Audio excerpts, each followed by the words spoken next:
Hi everyone, welcome back to the channel. So today here we are again to talk about the season finale of The Wheel of Time, the episode number 8, The Eye of the World. So as always, we're going to talk. Actually, no, for this season finale, we're going to just talk straight through spoilers automatically. So spoiler warning if you haven't been watching the show, and I'm probably going to cover a little bit of book stuff, but I'm going to try to keep it very light because they diverged very far from the books and I think it just kind of lends to a lot of the promise for the show. So as always, make sure you hit that like button and subscribe to the channel if you haven't done so already. And let's begin.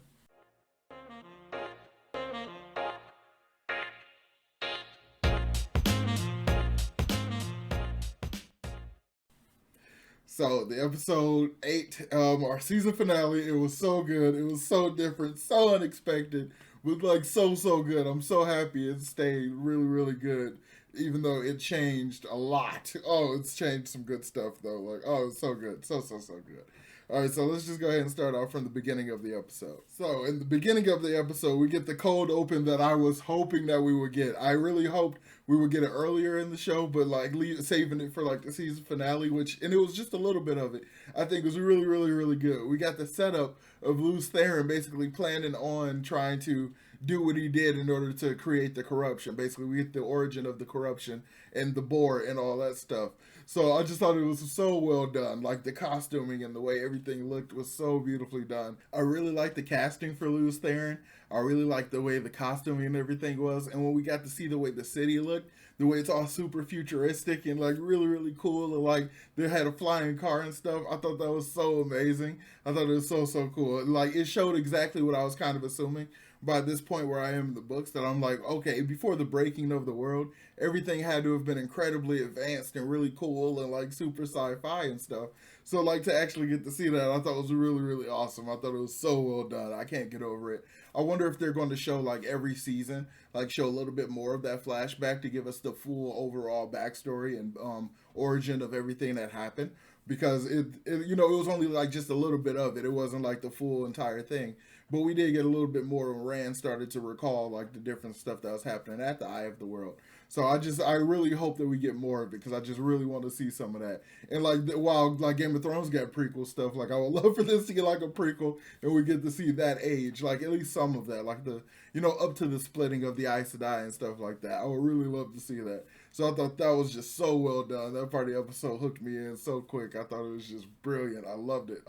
Tens all around for that cold open. And we left off last time with Rand and Moraine going into the Blight. They're headed to the Eye of the World because Moraine's plan is to basically just throw Rand at the Dark One and just try to hope for the best, I guess. She does have a Sangreal that basically is well, it's not the Chuadon call, but it is an amp. It's 100 times power boost or whatever, and she just kind of wants him to use that. And the plan is still very half baked. It's very not Moraine. It's very not well thought out. Because at least as far as everything we know about, actually, I think this kind of thing is just, it's blanket for every kind of thing that has to do with magic. It's just, it is seriously more dangerous to have an untrained magic user try to do some stuff with magic than it is for somebody who only is, has a little bit of power but is well trained. So this idea of just throwing somebody completely untrained who has no idea how to do anything to just go and do this, I think it's such a terrible plan. And then there's something else that I thought was interesting. They basically switched the way the power works, the way in describing how it works or whatever, which is weird because in a previous episode when Moraine was explaining to Egwene, she kind of used all the terminology of drifting and kind of going with it and all the flow and all this stuff. Because from the books, in order for women to channel, they kind of got to surrender themselves to Saidin and kind of go with the flow and just kind of do all of that kind of stuff. And the men basically have to wrestle with it and seize it. So it's kind of a different dynamic between being soft and gentle and rough and stern and stuff. I thought it was interesting how Moraine was explaining to Rand she basically learned how to channel by way of getting beaten and stuff and all the pain turned into the power and stuff and in order to seize the power and stuff. But then was explaining to Rand the way to channel whatever is to it'll just come to you and it'll flow and it'll just kind of happen. I just thought it was really weird. She kind of explained them opposite. I don't know if that was a mistake because it does contradict, like I said, what she explained to Egwene. So I just thought that was just really weird. So I'm going to go ahead and talk about everyone else before I talk about the Rand and Moraine part, because that's obviously the biggest part of the episode. So after Moraine and Rand takes off and leaves Egwene, Perrin, and Nynaeve and Lan all back at Faldara, they all are basically dealing with the aftermath of them being gone and stuff. And Nynaeve tells Lan that she basically didn't track him when she found them earlier in the season, but she had tracked Moraine. So she tells him the way that she tracked her before. And they never kind of tell us how that worked, though, which I think is weird. She, like, Moraine had a tail, and, like, that's how she followed them or whatever. But she never they never show her explaining this to Lan in such a way that we can understand it. So it's just like, oh, I know a way, then cut away, and then later he's following her and stuff. So I just feel like they never actually truly gave an explanation as to how she tracked them. And they just kind of did it like that, you know? But Lan needs this help in order to find Moraine because she's masked the bond, like, completely. So he can't feel can't feel where she is, where she's going, or anything like that. So he basically needs that for that. And he kind of, before he goes off to go after her, he more or less breaks up with Nynaeve in this like way that's very reminiscent of the books and stuff. And I mean, even though the context is a little different and stuff, but it's very reminiscent. I think it's kind of cool that they kind of stuck with that, but it's also like, you really did just basically kind of contradict the point that she made before y'all slept together. So I think that's a little off in like the writing thing. It felt more like let's get back on the book tracks, but kind of ignore some of the changes we made previously. So I kind of felt a little bit a little negative about that, I guess, because it felt like a take back. Because the last time he basically assured her that like even though he is Moraine's warder and stuff, like he will be able to be with her and like all this kind of stuff and have his own life, like he doesn't belong to Moraine and stuff. And when Nynaeve basically explains that she's not going to be a wisdom, she's thinking about going to the White Tower, and like because she could marry if she goes to the White Tower or whatever. He basically says like, yeah, so whoever you marry I'm gonna be jealous of, but I'm be happy if he makes you happy or whatever, like effectively breaking up with her or whatever. So I just thought it comes off as a little contradictory based on the last episode, but it is vaguely accurate to the books because they end up getting separated. Because much like Lord of the Rings, a lot of the party is separated for a lot of the books. And all the while that stuff's going on, like Egwene and Perrin are basically just broken up and like kind of sad and stuff about them leaving and stuff, because basically in their head it's a death sentence, like it's inevitable that Rand's going to die. So like Perrin's trying to comfort her and stuff, and like it's just so weird to me, this dynamic that they keep pushing this whole idea of Perrin having a crush on her. Because Egwene asks Perrin, like, are we okay and stuff. He's like, we'll always be okay. And, like, hugs her and let her, like, cry on his shoulder and stuff. Which comes off to me like her saying, like, are we okay because of, like, your crush thing or whatever. And him like, yeah, I had a crush, but I never planned on acting on it or anything like that. Which is just weird. It just feels weird to me to add that if that's what it is. It just feels like a weird extra. Unless they do something like change his whole relationship trajectory in the books and kind of replace it with something like that in order to keep the cast kind of knit, like close knit and stuff like that. I guess they could do something like that. I don't know how I would feel about it. They would have to change a whole lot of stuff, and like it would have so many ramifications. But I don't know. That was just something that I can't help but notice now, especially since it's just out there and it's just like I just don't care for it. But later on, as Rand and Moraine gets closer to the Eye of the World, it becomes more apparent because all the Fades and the Trollocs and stuff goes to attack Faldara. So they're basically being besieged by numbers greater than they've ever dealt with before. And they have the giant gate at Tarwin's Gap where they, it's basically the first holding point. So they basically try to hold them back there, and then if they get close to the actual city and stuff, it'll be like the last of the Mohicans kind of thing. And so they get to the gate and stuff, and it's like a really cool battle. I love this dynamic they show between the brother and sister, like the rulers of Fadara and stuff, like how they've been doing this for, years and years and years, like generation upon generation and stuff. She like encourages him to wear their father's armor, who, it was their grandfather's armor and their great grandfather's armor and stuff. He's like, no, today I need my armor and stuff. And then like he's on the wall and they're fighting all the Trollocs and stuff, shooting arrows and stuff at him. But as soon as the Trollocs make it up, using basically World War Z tactics, like making body pyramids and stuff to get up to the murder holes. When they get to the murder holes, like he was basically the first person we see die. I'm like, dang, ouch. I guess you did need your dad's armor or something. I was like, man, that's kind of messed up. And like I just love their dynamic though, the way like they talked about the city has never fallen and stuff, how proud they were, like just how much of their lineage and their culture and stuff is tied into defending this area from, the blight and everything. So when it gets to the point where like all the men and stuff are at the wall and like all the other female warriors and stuff, like all the archers and everything, they're holding back at the city walls and stuff, trying to hold off the last attack. But the sister, she goes and gets all the women that can channel, which is basically two other women plus Egwene and Nynaeve. And they all circle up and stuff, so they all link up, and she basically takes charge and like does the actual weaving because she at least made it to the level of being an accepted. So she's basically able to guide the magic, which is cool because obviously Egwene and Nynaeve don't know how to really channel. Like they don't know any complicated weaves to do anything, so it wouldn't make sense for them to try to be out there just doing whatever. But it's clear that the other two women aren't as powerful. So it's like two very weak women, or women who are weak in the power, plus like the queen woman who is only, she's not very strong in the power because she only made it to the level of accepted. And then we got these two insane powerhouses. So like when she starts pulling all the power and stuff, she gets a taste of their power and immediately gets addicted because the power is very addictive. So like she does this insane epic blast worthy of Dragon Ball Z. A lot of the power usage in the show is worthy of Dragon Ball Z. But she does this huge like area effect lightning blast and like just atomizes thousands upon thousands of Trollocs at a time and stuff, and just like wipes them all out. But like after they're all dead and stuff, she's still pulling in more and more power, pulling in more and more power, and just like drawing in. And then like one woman in the circle, she reached her max, so she burns out and her eyes burn out and she dies and stuff, which is very reminiscent of Stormlight things. Like when you kill people with a certain weapon in Stormlight Archive, their eyes burn out, and that's exactly the visual I had for it. So I thought it was like, oh, that was just such a cool little reference. And Brandon Sanderson is an executive producer on this, so I wonder if it was a little bit of his influence, or if there was another Stormlight fan that just added that or something. Who knows? But I just thought that effect of it was really cool, and it's very like dark and very just disturbing, just that burnt out eye look and stuff.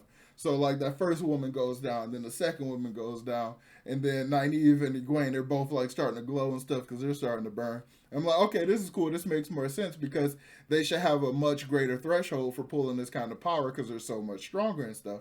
And then I'm like, so by that logic, then the woman who is the head of the circle or whatever, she should die first because she has a lower threshold than they do.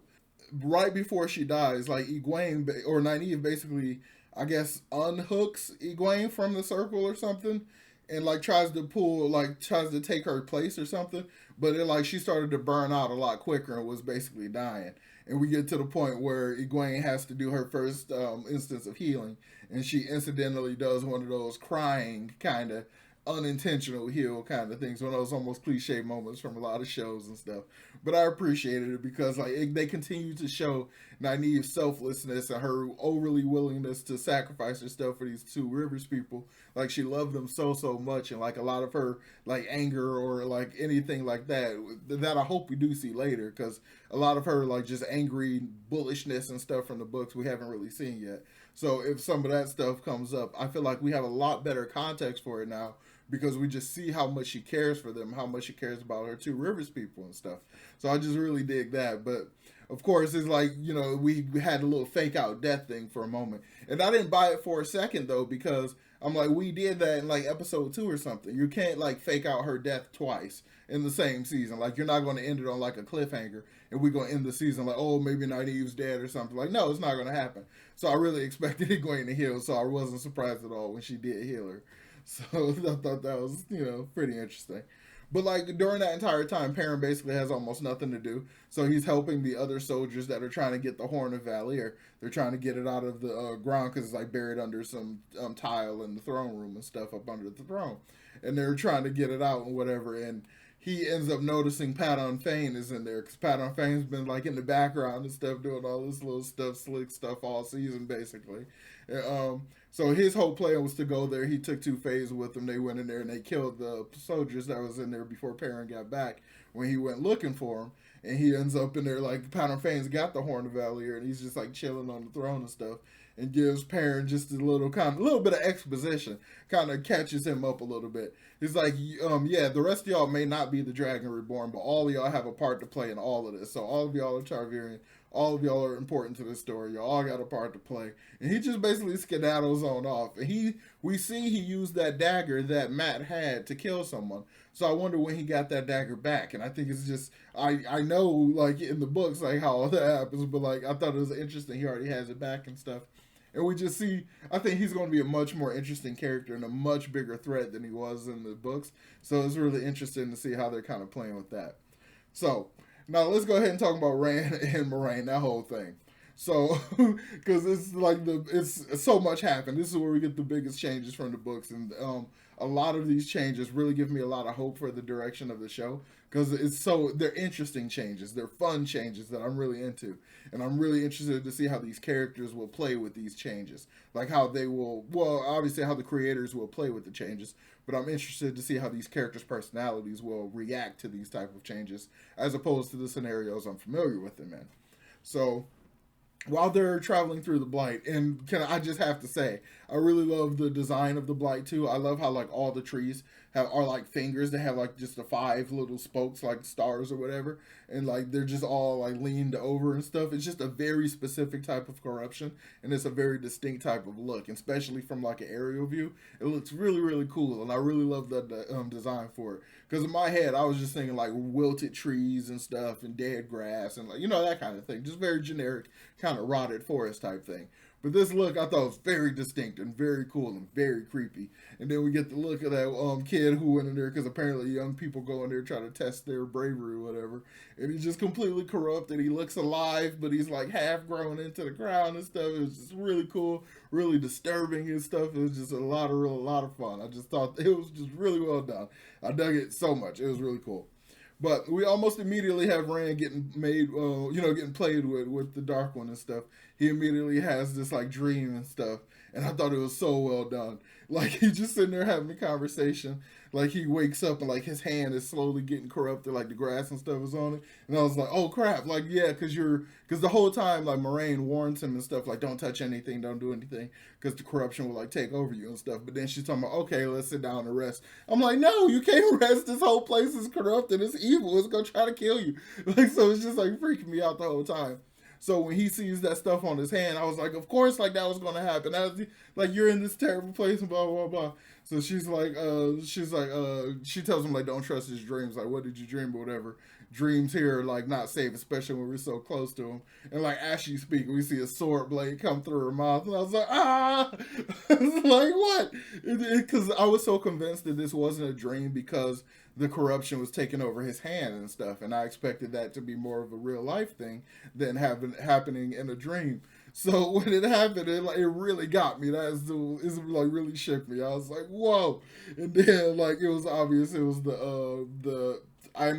I think it's a Forsaken, but they kept saying he is the Dark One. That was the Dark One, so I'm just going to assume that was Baalzamon. Like, yeah, so I'm just going to go with it, I guess. But as soon as Rand sees him, he throws an arrow, like get him right in the eye. It was very Aragon, like he like get him right in the eye.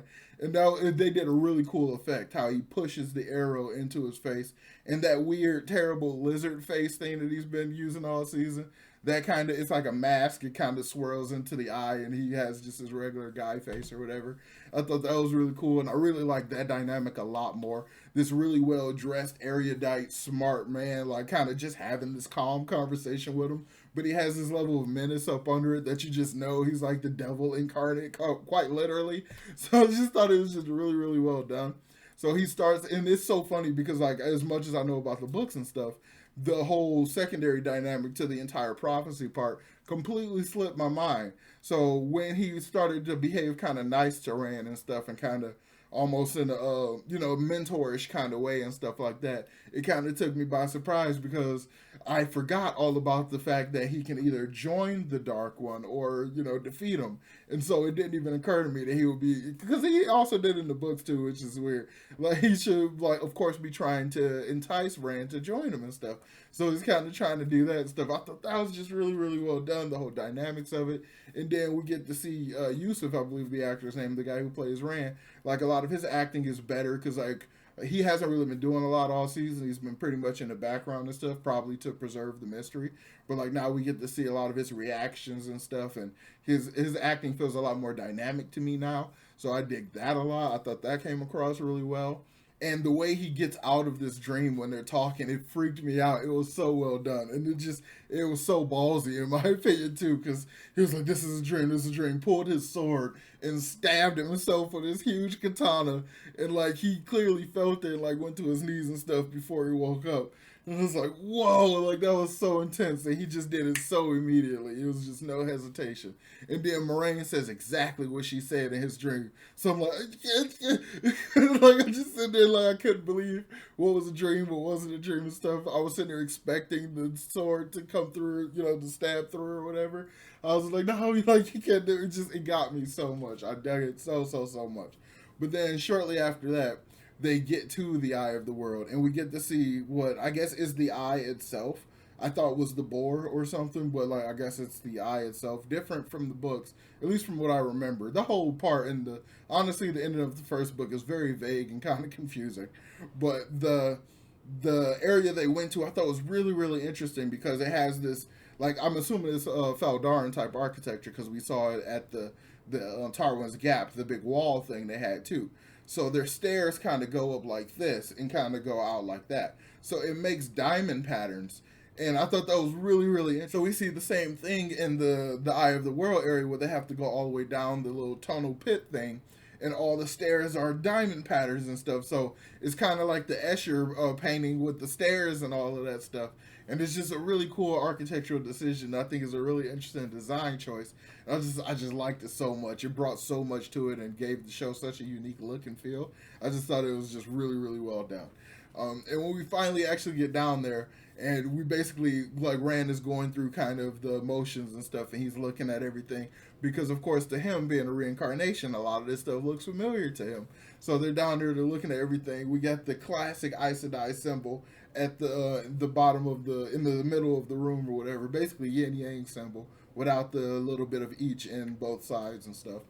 So he's remembering his past life and stuff, and he's kind of getting a vision of everything, and he's kind of like seeing Aluz Theron and the guy who I'm assuming is Balsamon, the Dark One, and he basically immediately falls out and goes into like this trance thing, and Moraine's just holding on to him while the Dark One shows up. So something that they changed here that was really shocking that I didn't expect to happen. She immediately tries to channel against him, and he like immediately overpowers her, like immediately. And I thought he just shielded her so that she couldn't do anything. But by the end of the episode, we find out he actually steeled her, which is a huge departure and has huge implications. But it's such an interesting change. It's like if she was steeled in book one instead of like just going on and doing everything that she does, it's like it's so interesting. It's such an interesting change. I wonder how that dynamic is going to change everything because it kind of like because later on, I mean, it has huge ramifications for later. I wonder if they're going to basically use her as a sub for another character because later on something like that happens to another character, but it's a very different scenario. So I'm really interested to know if they're like pulling a swap here or something. So it's a really interesting difference from the books, and I'm really curious to know how they're going to play with it later. I'm so interested in it. So after that happens, basically Rand is still in this trance, and the Dark One is like having a conversation with Moraine and having a conversation with Rand, and he's doing like the whole like come over to the dark side kind of thing, showing him this perfect ideal life he could have with Egwene and stuff, and basically is telling him like all you have to do is want it bad enough, which is basically him like coercing him into accepting, to join the dark side. Basically, is what he's doing. Moraine is basically sitting there having a similar conversation with him, in the waking world or whatever. And she like pulls out a dagger, like if he's joins your side, I'm cutting his throat. It's like there's no ifs, ands, or buts about it. Like I already know the number, I know the score, and the whole thing. And but Rand, like because of his love for Egwene, which I think is interesting because they set it up in that way, and like they made it such a through line for this whole season that it kind of makes sense that she would almost be his lighthouse, like his catalyst to remain who he is and stuff. So the way the Dark One was explaining it to him to take hold of the power and to like make their child real and all this stuff, it kind of took away any agency Egwene would have had in the situation. And he loves her independence and like her ability to make her own decisions, like all that kind of stuff.